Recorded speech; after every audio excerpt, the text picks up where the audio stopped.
So I think when I was 39, I went into a prison to help on the chaplaincy team. I was going to say, not as a guest of Her No, Majesty. and I came out about 12 years later. And that was, it was a profound time. And I realised that there is no division. There is no... people seem to think that people who have been in prison are a breed apart in some way. There's some sort of segregation. And I found some of the most easy and good relationships in there, and honest ones too, which is a funny thing to say about prison. And yes, I invited you to come in and deliver your DRM. And I think that was the point at which I was changed. I was transformed by that myself. And I think those people in that room were too. What happened was that, Maria, some miracle magic you waved to get the VP unit prisoners, that's the vulnerable persons unit, people who have often been convicted of sex offences, along with the mains wing prisoners. And that never happens in the prison, not in that prison. And for the first 4 days of the 10 days, they segregated themselves, I think. Mm. So if I remember, because it was a room with no windows, and I'd never worked in a prison before, and so I couldn't understand why one group of people were coming in from that door and another were coming in from that door, and then we were in this room with no windows. It was exactly that. Yeah. And they were sort of sitting there and they were sitting there, yeah. And what happened, I think, on about day 5 was the work that we'd all been doing together.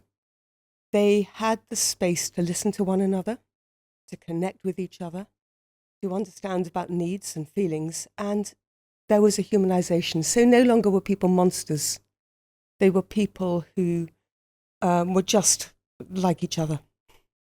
And then that segregation broke up and we were sitting amongst each other. And there was a real respect that went on after that. And what I came out was thinking, this isn't rocket science. Why isn't this done more? Why don't we go for the basics? Why don't we get taught this kind of connection and conversation in our homes, in our schools? I had a very bad role model, really, in my own home for conflict. And I think we've mentioned this before, but my mum, who is brilliant at many, many things, did not teach me well about conflict. And I remember a couple of friends who, I don't know what even went wrong, but she cut them off and she never had a conversation and they never knew what had gone wrong. So I was quite terrified about conflict and arguments because I thought that it might mean the end of a friendship. And that was where I came from, that place to the prison, and I saw a different way of doing conversation and connection.